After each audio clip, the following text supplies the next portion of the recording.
What if I told you one of the biggest things affecting your success on keto has nothing to do with carbs, calories, or even willpower?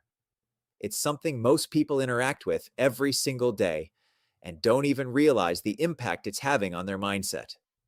I'm talking about social media. And today, I want to share 3 powerful shifts that can help you use it in a way that actually supports your progress instead of quietly sabotaging it.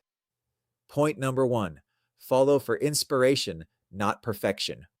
Let's start with this. Social media can be an incredible tool when you use it intentionally. You can find great recipes, helpful tips, and real people who are on the same journey as you. That sense of community matters.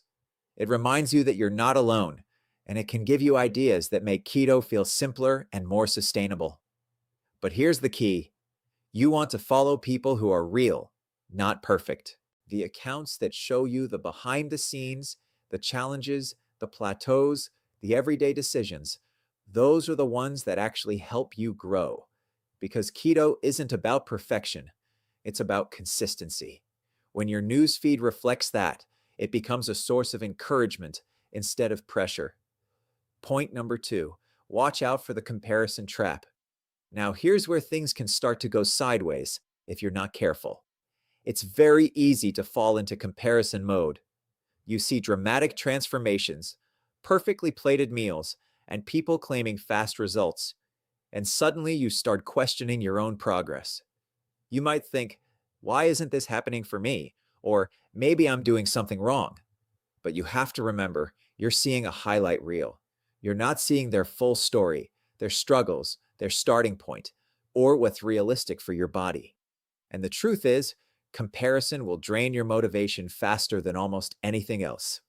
The moment you start measuring your journey against someone else's, you lose focus on what actually matters: your own progress, your own habits, and your own consistency. Point number 3, protect your mindset with boundaries. This leads to the third point, and honestly, this might be the most important one. You've got to protect your mindset. Pay attention to how you feel after you scroll. Do you feel encouraged or discouraged? Motivated or defeated? That awareness is everything. And if certain accounts leave you feeling off, give yourself permission to unfollow, mute, or step away. You're not losing anything. You're actually creating an environment that supports your success. Also, be mindful of when you're scrolling. Late at night, when you're tired or stressed, that's when your guard is down. That's when cravings and negative thoughts can creep in. Sometimes, the most powerful move you can make is to put the phone down and do something simple that reinforces your goals, like prepping a meal, going for a walk, or just reminding yourself how far you've already come. So here's your takeaway. Social media isn't the problem. It's how you use it. When you shift from passive scrolling to intentional use, it becomes a tool that works for you, not against you. And if this message resonated with you, I want you to do 2 things right now. First, take a look at your feed and make one small change that supports your mindset.